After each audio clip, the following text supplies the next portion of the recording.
দর্শকরা, প্রথমেই আপনাদের সবাইকে স্বাগত জানাই। আজকে আমাদের স্টুডিওতে এসেছেন, আপনারা তাকে চেনেন খুব ভালো করে। তিনি হলেন আসাম বিধানসভার প্রাক্তন উপাধ্যক্ষ, সোনাইর প্রাক্তন বিধায়ক আমিনুল হক লস্কর। আপনাকে অনেক অনেক ধন্যবাদ যে আপনি আমাদের এখানে এসেছেন। Thank you. এবং আজকে আমরা তাকে আমন্ত্রণ জানানোর পিছনে কয়েকটা কারণ রয়েছে। যে কারণটা হচ্ছে রাজনৈতিক কারণ এবং সামাজিক কারণও আছে। যে আপনারা জানেন যে আমিনুল হক লস্কর কংগ্রেসে যোগদান করেছিলেন এবং কোন প্রেক্ষাপটে করেছিলেন সেটা আপনাদের জানা আছে। কিন্তু ইদানিং আসামের রাজনীতিতে এমন কিছু ঘটছে বা কংগ্রেস রাজনীতির ভেতরে এমন কিছু ঘটছে, এই সম্পর্কে আমরা তার কাছে কিছু প্রশ্ন রাখবো। এই প্রশ্নগুলোর মধ্যে সোনাই কেন্দ্রিক প্রশ্ন থাকবে বেশি, আবার সামগ্রিক রাজনীতির বিষয়ে কিছুটা আমরা আলোকপাত করতে যাচ্ছি। তো প্রথমে আমি আপনাকে যেটা পরিশ্রম করতে যাব, আপনি কংগ্রেসে আসার পর এবং আপনাকে নানাভাবে সমালোচনা করেছিলেন সোনাইয়ের বিধায়ক করিমউদ্দিন বড়ভূইয়া, এবং আপনিও তার বিভিন্ন সমালোচনা করছেন। কিন্তু এখন একটা কংগ্রেস মহল থেকে একটা মহল থেকে একটা চর্চা চলছে বা একটা প্রচার হচ্ছে যে তাকে আবার কংগ্রেসে আনা হবে। তো এই বিষয়টাকে আপনি কিভাবে দেখছেন? দেখেন, কংগ্রেসের মধ্যে এরকম কোনো প্রচার নাই।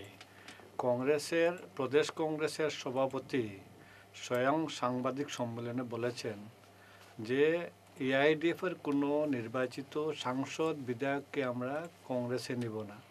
আর বিশেষ করে করিমউদ্দিনের বড়ভূইয়ার বেলা তো কোনো কনসিডারও নাই। যখন রাজ্যিক সভাপতি যেটা বলবে ওই কথাটা সঠিক হবে না, করিমউদ্দিনের মানুষে যারা প্রচার করবে ওটা সঠিক হবে, এটা একটা আফওয়া। আসলে করিমউদ্দিন বড়ভূইয়াকে আসলে 2021-এ কংগ্রেসের ভোটে উনি নির্বাচিত হয়েছিলেন। এরপরে যে কয়েকটা বিধায়ক হওয়ার পরে কংগ্রেসের কমান্ডের বিরুদ্ধে তিনি কাজ করেছেন। রাজ্যসভার ইলেকশনে কংগ্রেস প্রার্থীর বিরুদ্ধে ভোট দিয়েছেন, রাষ্ট্রপতি ইলেকশনে কংগ্রেস প্রার্থীর বিরুদ্ধে ভোট দিয়েছেন।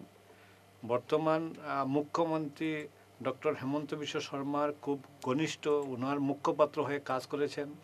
এর জন্য কংগ্রেসে ওনার আসার সম্ভাবনা একবারে নীল, কোনো অবস্থায় আসতে পারবেন না। এটা আমার কথা নয়, কংগ্রেসের হাইকমান্ডের কথা। আচ্ছা, আপনি কি ভাবেন তিনি বিধায়ক হিসাবে সফল? আমি তো আমার তো বলছি যে যেমন 800 কোটি টাকার একটা রুকনি ইরিগেশন স্কিম তিনি করেছেন, এই বিষয়টা নিয়ে একটা চর্চা চলছে। জানি না আমি কোথায় রুকনি স্কিম হচ্ছে, ইরিগেশন স্কিম। উনি তো বারবার সভা সমিতিতে বলেন যে রুকনি নদীতে একটা ইরিগেশন ড্যাম হচ্ছে 800 কোটি টাকা। আমি গত 16 তারিখে ইরিগেশনের চিফ ইঞ্জিনিয়ার সঙ্গে মিলেছিলাম, আলাপ করেছিলাম, ওনাকে জিজ্ঞাসা করেছিলাম যে রুকনি ইরিগেশন স্কিমের কোন পর্যায়ে আছে। উনি আমাকে বলছেন যে রুকনি নদীর উপরে তুরিয়াল ড্যাম আছে, আর তুরিয়াল ড্যাম থাকার কারণে ওই নদীতে ওয়াটার ফ্লো নাই। এর কারণে ওই নদীতে কোনো ড্যাম করলে এটা ফিজিবল হবে না, এর জন্য এটা ক্যান্সেল করে দেওয়া হয়েছে। ওনার কাছে কোনো সরকারি কোনো ফিডব্যাক নাই। উনি সাধারণ মানুষের বোকা বানানোর জন্য অযথা কথা বলেন। আসলে কি আছে এখানে, রুকনি ইরিগেশন স্কিমটা কোন পর্যায়ে আছে ওটা উনি জানেন না। আজকে যদি আপনি আমাকে যেভাবে নিমন্ত্রণ করে এনেছেন আপনার স্টুডিওতে, উনাকে একবার নিমন্ত্রণ করে আনবেন, আনে জিজ্ঞাসা করবেন তথ্যভিত্তিক কোন জায়গাতে কোন পর্যায়ে আছে। শুধু জনসাধারণকে বলেন আপনি, আমার এখানে আমার স্টুডিওর থ্রুতে আপনি জনসাধারণকে বলেন, তখন আসল জিনিস পার হয়ে যাবে। আসলে দুইটা ইরিগেশন স্কিম প্রপোজাল ছিল, একটা ছিল রুকনি, একটা হলো সোনাই। রুকনিটা এক সময় কি হয়েছে, এনভায়রনমেন্ট পলিউশন এনভায়রনমেন্ট ক্লিয়ারেন্স দেওয়ার জন্য লেখা হয়েছিল। তারপরে যখন সেন্ট্রাল ওয়াটার কমিশন আর স্টেট ইরিগেশন ডিপার্টমেন্টের যৌথ স্কিম, এটা ওরা যখন নিজে গিয়ে সরজমিনে ওই নদীতে ওয়াটার ফ্লো কতটা আছে দেখার পরে দেখতেছে যে ওই নদীতে যদি আরো একটা ড্যাম বসানো হয় ফিজিবল হবে না, এর জন্য ওটাকে ক্যান্সেল করা হবে না, আর হবেও না। আর সোনাইতে যেটা আছে, সোনাই নদীতেও আরো একটা প্রপোজাল ছিল, উনি ওই কথাটা বলেননি। সোনাই নদীতে প্রপোজাল ছিল, কিন্তু ওই প্রপোজালটা যেটা সেন্ট্রাল ওয়াটার কমিশন যেটা ডিপিআর রেডি করেছিল, এই ডিপিআর মতো যেখানে ড্যাম বসানোর জায়গা নির্দিষ্ট করেছিল, এখানে করলে ড্যামটা ফিজিবল হবে না, নিয়ারেস্ট একটা ব্রিজ আছে। এর জন্য আরও একটা যৌথভাবে ওরা ভেরিফিকেশন মানে ফিল্ড দেখবে এসে যে কোন জায়গাতে করলে এটা সম্ভব। আর এখানে যেখানে করা হবে এরপরে কতটা সাবমার্জ হবে, এটা সার্ভে হবে, এটা এখনো আবার 29 পর্যন্ত হবে না, কিন্তু কিন্তু একটা কথা আছে 29 পর্যন্ত হবে না। ওটা ঠিক আছে বুঝলাম, কিন্তু এই যে ডিলিমিটেশন যেটা হচ্ছে, সোনাইতে 6টা জিপি কমে গেল, তো এর দায়ভার তো যেমন এর দায়ভার কি আপনি নেবেন না বা বিধায়ক করিমউদ্দিন বড়ভূঁইয়া কি নেবেন না এই দায়ভারটা, যে এই যে 6টা জিপি কমে গেল? দেখেন, ডিলিমিটেশনের আগে আমাদের ডিস্ট্রিক্ট কমিশনার ডিলিমিটেশন নিয়ে 4বার মিটিং কল করেছিলেন, প্রত্যেক বিধায়ক আসছিলেন, একমাত্র সোনাইয়ের বিধায়ক কোনো একটা মিটিংয়ে আসেননি, একটা মিটিং আসেননি। এরপরে যখন ডিলিমিটেশন হলো, দেখা গেল সোনাইয়ের 24টা জিপি থেকে 18টা জিপি হয়েছে। এরপরে ডিসি একটা অপশন দিয়েছিলেন, কার কোনো অভিযোগ থাকলে একটা হিয়ারিং হবে, এখানে গিয়ে ওনার কী কারণে 24 থেকে 18টা হবে ওটা জানাবে। তো ওই হিয়ারিংয়ে উনি যাননি, আমি ইচ্ছা করে গিয়েছেন, উনি বিজেপির সঙ্গে মিলে ওটা করেছেন। বিজেপি ওনাকে বিধায়ক করেছে এটা ফিডব্যাক দেওয়ার জন্য উনি কৃতজ্ঞতার সহিত বিজেপি যা বলছে ওই তাই করতেছেন। বলছেন যে না, বিজেপি বলছে তোমার 24কে আমরা 18 করবো, হ্যাঁ বলছেন করে দেন। তোমার ইঞ্জিনিয়ারিং কলেজ আমরা বলকলাতে নেব গো, হ্যাঁ নিয়ে যান। তোমার মেডিকেল কলেজ আমরা বলকলা নিয়ে যাবো সোনাই থেকে, হ্যাঁ নিয়ে যান। বিজেপি হাইকমান্ড যা বলবে, বিজেপির বিধায়করা যা বলবে এটাই হবে, ওনার নিজস্ব কোনো সোনাই ডেভেলপমেন্টাল লাগে সোনাই স্বার্থে কোনো কথা নাই। আচ্ছা, তিনি তো বর্তমানে ইউডিএফ দলে তিনি কি কিছুটা কোনটা সাক্ষী মনে হচ্ছে আপনার তার দলে, এবং এই জন্য কি তিনি কংগ্রেসে আসতে চাইছেন, এটা না কি তিনি কংগ্রেসে এসে টিকিট পেয়ে যাবেন এরকম কোনো আশা রাখছেন? দেখেন, ইউডিএফের দলে উনি কোনটাসা হয়েছেন কি না আপনারা নিজেও দেখতে পাবেন। উনি নির্বাচনের আগে লোকসভা নির্বাচনের আগে উনি এআইডিএফের দ্বিতীয় স্তরের মানে মৌলানা বদরউদ্দিন সাহেবের পরে ওনার স্থান ছিল, এত সেকেন্ড কমান্ড ছিলেন। এই সেকেন্ড হ্যান্ড কমান্ড আজকে কোনো একটা পদে নাই, না জেনারেল সেক্রেটারি আছেন এমনকি না মুখ্যপদে আছে, কোনো একটা পদে নাই। এর জন্য স্বাভাবিক দেখা যাচ্ছে উনি গুরুত্বহীন হয়েছেন। আর গুরুত্বহীন হয়ে যে উনি কোন দলে যাবেন, এজিপিতে যাবেন না বিজেপিতে যাবেন না কোন দলে যাবেন, উনি এখন দৌড়ঝাঁপ করতেছেন। যে কোনো দলেও যান না কেন, সোনাইতে ওনার গ্রহণযোগ্যতা নাই। কিন্তু উনি তো পুরনো কংগ্রেসে ছিলেন, কংগ্রেসে এলে কংগ্রেসের তো সুবিধা হওয়ারই কথা না। কংগ্রেসে কি করেছে, উনি 2021-এ কংগ্রেসের বুটে উনি বিধায়ক হয়েছেন। সোনাইতে এআইডিএফের কোনো স্থিতি নাই। এআইডিএফের বিধায়ক হওয়ার পরে যা ক্ষতি করেছেন কংগ্রেসের ক্ষতি করেছেন। সোনাইতে কংগ্রেসের সংগঠনকে সর্বমূলে শেষ করেছেন উনি। এর জন্য উনি কংগ্রেসে আসার যদি ইচ্ছা আছে, উনি কখনো সরাসরি বলেননি উনি কংগ্রেসে আসবেন। হয়তো কেউ বলছে, জানি না এটা কতটা এটাকে এইটা বলার পিছনে কি আপনাকে আটকানোর কোনো চক্রান্ত আছে? না, উনি কি আমাকে আটকাবেন? উনি কি আটকাবেন? ওনাকে তো জনসাধারণ আটকা দিবে। 2026-ও দেখবেন উনি হয়তো উনার ভোট কতটা পেয়েছেন হয়তো মানুষ দূরবীন দেখবে, এই পর্যায়ে হয়ে যাবে। আচ্ছা, একটা প্রশ্ন আপনাকে আমি করছি, যেহেতু আপনাকে সামনে পেয়েছি, এই যে এক নির্বাচন এক দেশ এক নির্বাচন এক ভোট, এটাকে আপনারা কীভাবে দেখছেন? দেখেন, ওটা তো বিজেপি সরকার পার্লামেন্টে উত্থাপন করেছে বিল, কিন্তু এটাও দেখা যায় যে সরকার বিজেপি সরকারের সুবিধার্থে, বিজেপি দলের সুবিধার্থে আজকে এই বিলটা নিয়ে আসছে, যাতে সহজে আরও একবার সরকার গঠন করতে পারে। এটা সম্ভব হবে না।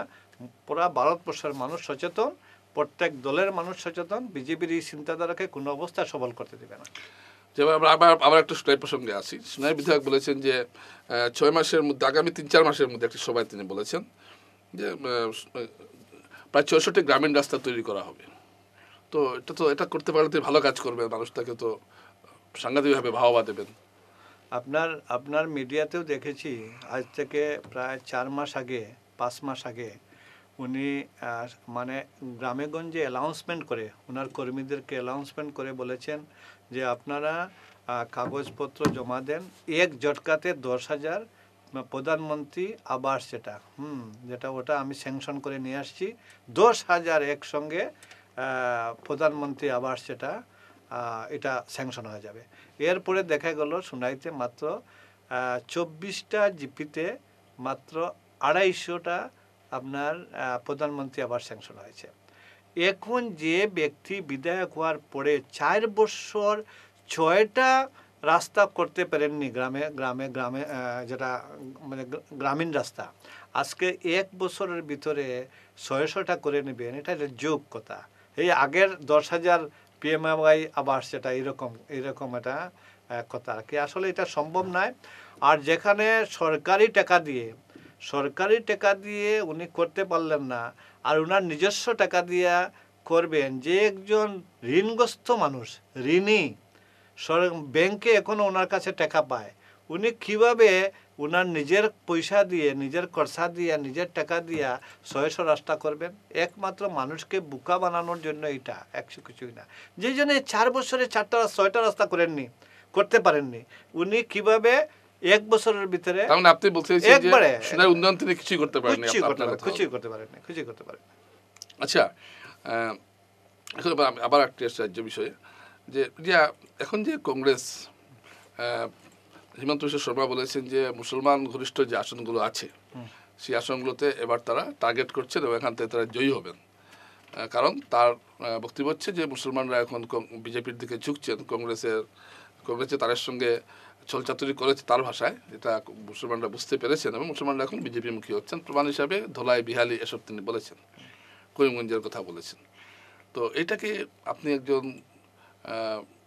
আপনি তো নেতা, তবুও এই বিষয়ে সংখ্যালঘু নেতা হিসেবে আপনি কি ভাবছেন? এটাকে দেখেন, বিজেপি তো একটা রাজনৈতিক দল, একটা রাজনৈতিক দলের সুপ্রিমোরা এবং এই রাজনৈতিক দলের যিনি মুখ্যমন্ত্রী, উনি যখন স্বয়ং নিজে বলেন যে আমাদের মুসলমান ভোটের দরকার নাই, আমাদের লুঙ্গি টুপির দরকার, এখন তো বলছেন না, কোন সময়?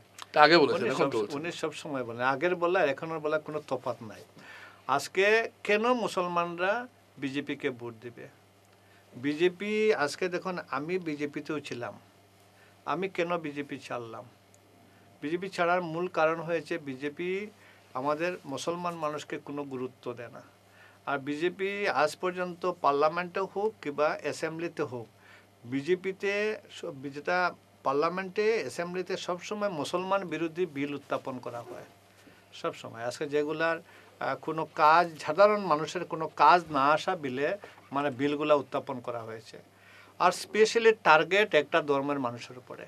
এই অবস্থায় কেন, কি কারণে মুসলমান দিয়েছে তো ভোট কোথায় দিয়েছে? আজকে যদি আপনি দেখেন করিমগঞ্জে দিয়েছে, আজকে করিমগঞ্জে এটা যেটা আমাদের মুখ্যমন্ত্রী পলিসি করে ভোট বিভাজন পেয়েছে প্রচুর মুসলমান। না, বিহালিতে কই পেয়েছে? বিহালিতে আপনি যদি দেখেন 2021-এর ভোট, 2021-এর রেজাল্ট, আর আপনি এরপরে আপনার 24-এর লোকসভার ইলেকশন, বিহালি সমষ্টির যেগুলো ভোটকাস্ট হয়েছে, এবং বাই ইলেকশনে দেখবেন কংগ্রেসের অনেক উত্থান হয়েছে। এটা উত্থানটা হয়েছে না, এই উত্থানটা হয়েছে অসমীয়া যে ভোটটা রয়েছে, এই ভোটটা এবার বিজেপি থেকে সরে কংগ্রেসের দিকে গেছে, এই ট্রেন্ডের জন্য হয়েছে এটা। কংগ্রেস সংখ্যালঘু একটা বড় অংশ ভোট গেছে বিজেপিতে। না, এমন কোনো বড় অংশ যায়নি, আমিও দেখেছি, আমিও ছিলাম। এটা কিছু সংখ্যক ভোটাররা আছেন, কিছু আছেন যে অনেক সময় স্কিম পেয়েছেন, অনেক যোজনা পেয়েছেন, এবং ভয়ভীতি অনেক ভয়ভীতি দেখানো হয়েছে, তোমরা যদি ভোট না দেও এই করব। আজকে আপনি যখন দলাইতে উপনির্বাচন হয়েছে, আমাদের গার্জেন মন্ত্রী কুদ দলাই বাগাবাজারে সভা করে বলেছেন যে আপনারা যদি মুসলমানরা যদি ব্যবসা করতে হয় তাহলে বিজেপিকে ভোট দিতে হবে, কারণ আমি গার্জেন মন্ত্রী আছে, এই কাছাড় জেলার গার্জেন মিনিস্টার আছে। একরকম থ্রেট দিয়ে বলা হয়েছে। এইভাবে আরও কিছু বলা হয়েছে, আপনারা যদি ভোট না দেন আমরা অরুণোদয় স্কিমের অন্তর্ভুক্ত হবেন না, বাইরে থাকবে, আপনার রেশন কার্ড পাবেন না। এইগুলা ভয় ভীতি দেখে কিছু ভোট নিয়েছেন। কিন্তু আপনি যদি সর্ব অবস্থা যদি দেখেন, তাহলে মুসলিম ভোটরা কংগ্রেসের পাশে আছে, মানে প্রায় 90% আপনি আছে, হয়তো 10% অধিক হয়েছে, কিন্তু হিন্দু ভোটের বিরাট একটা অংশ যেটা আগে বিজেপিতে ছিল, বিজেপির ভোট ব্যাংক ছিল, এটা কিন্তু রিভার্স হয়ে কংগ্রেসের আসার পথে। এই যে আপনার ধরাইতে যে আপনারা প্রচুর হিন্দু ভোট পেয়েছেন, এই ধারাটা কি অব্যাহত থাকবে আগামী? আর বাড়বে।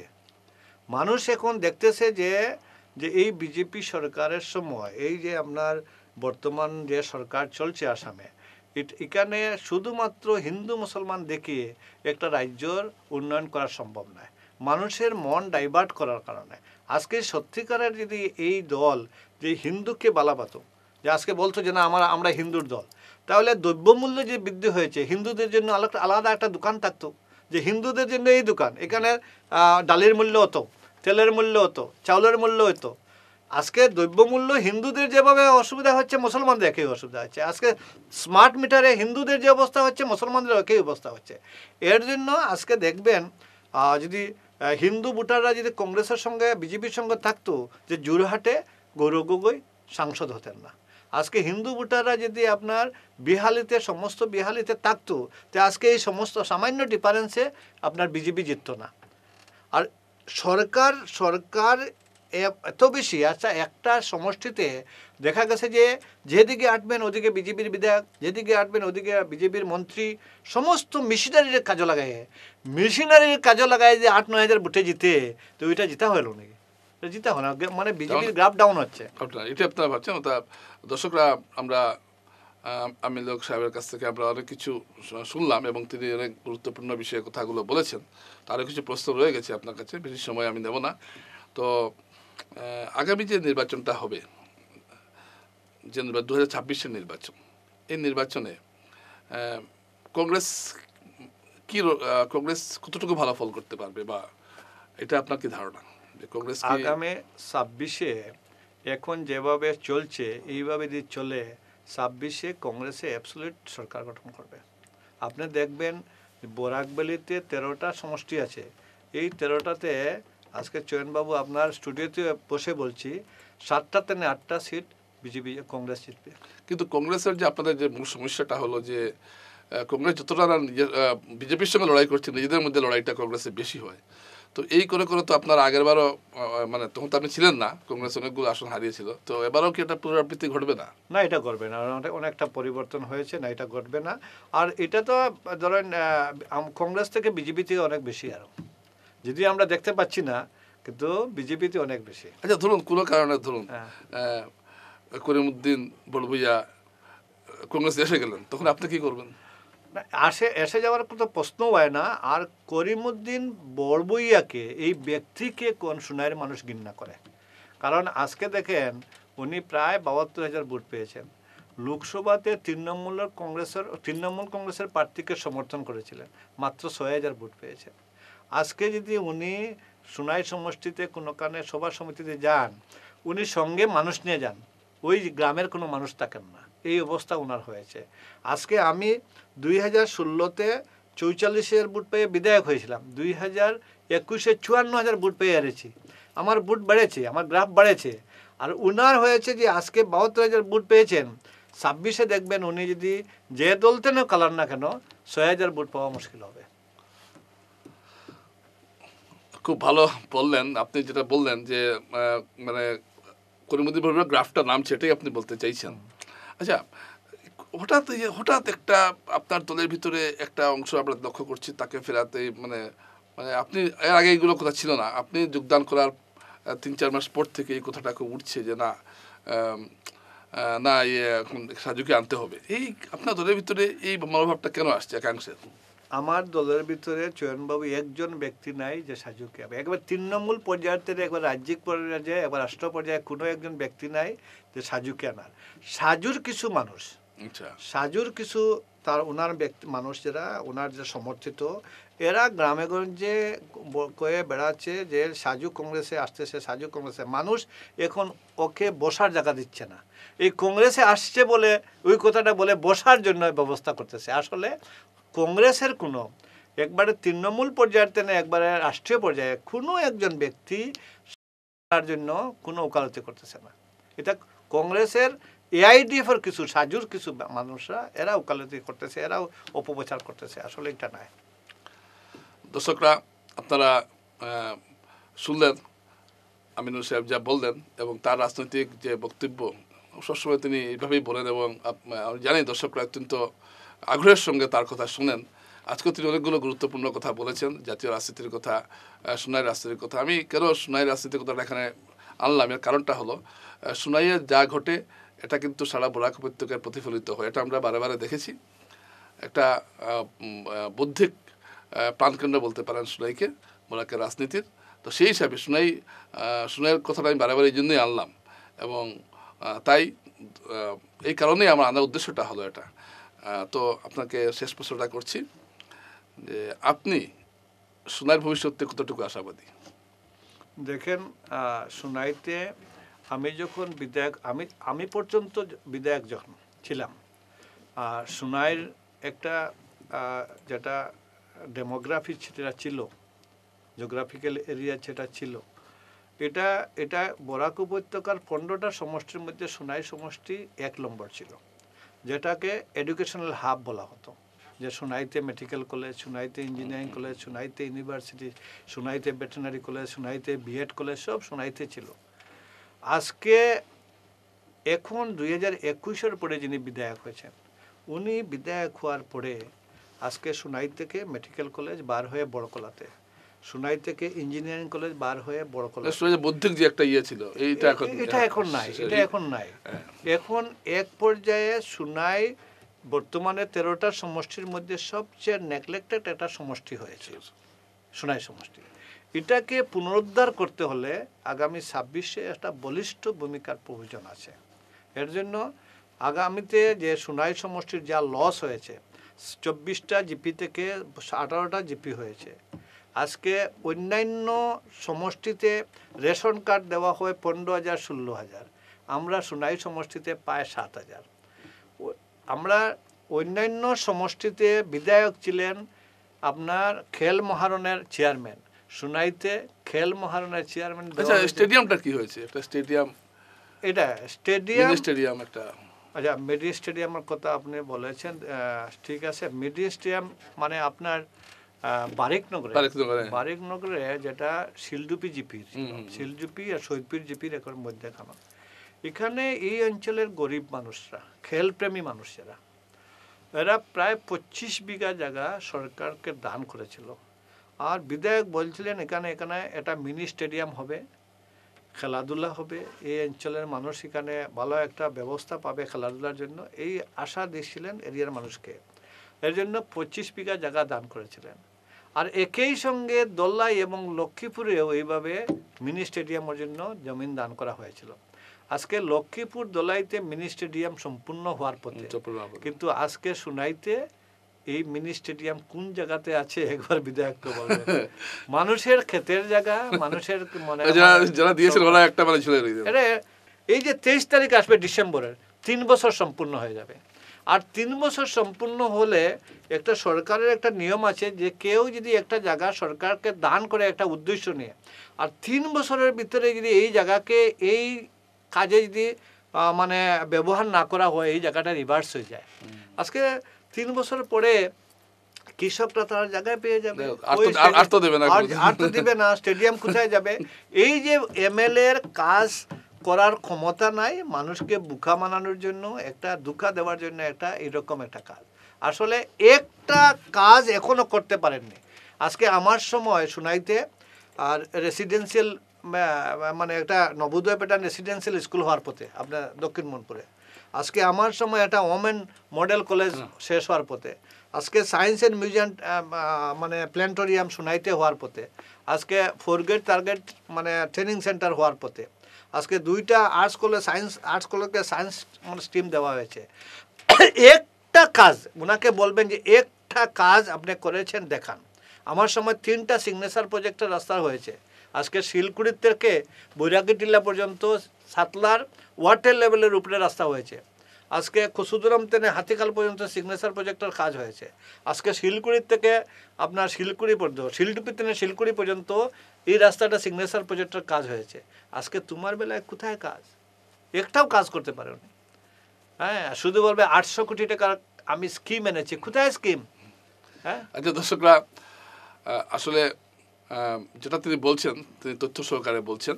তো আপনাকে অনেক অনেক ধন্যবাদ যে আপনি আমাদেরকে সময় দিয়েছেন। ধন্যবাদ চয়নবাবু, থ্যাংক ইউ, নমস্কার।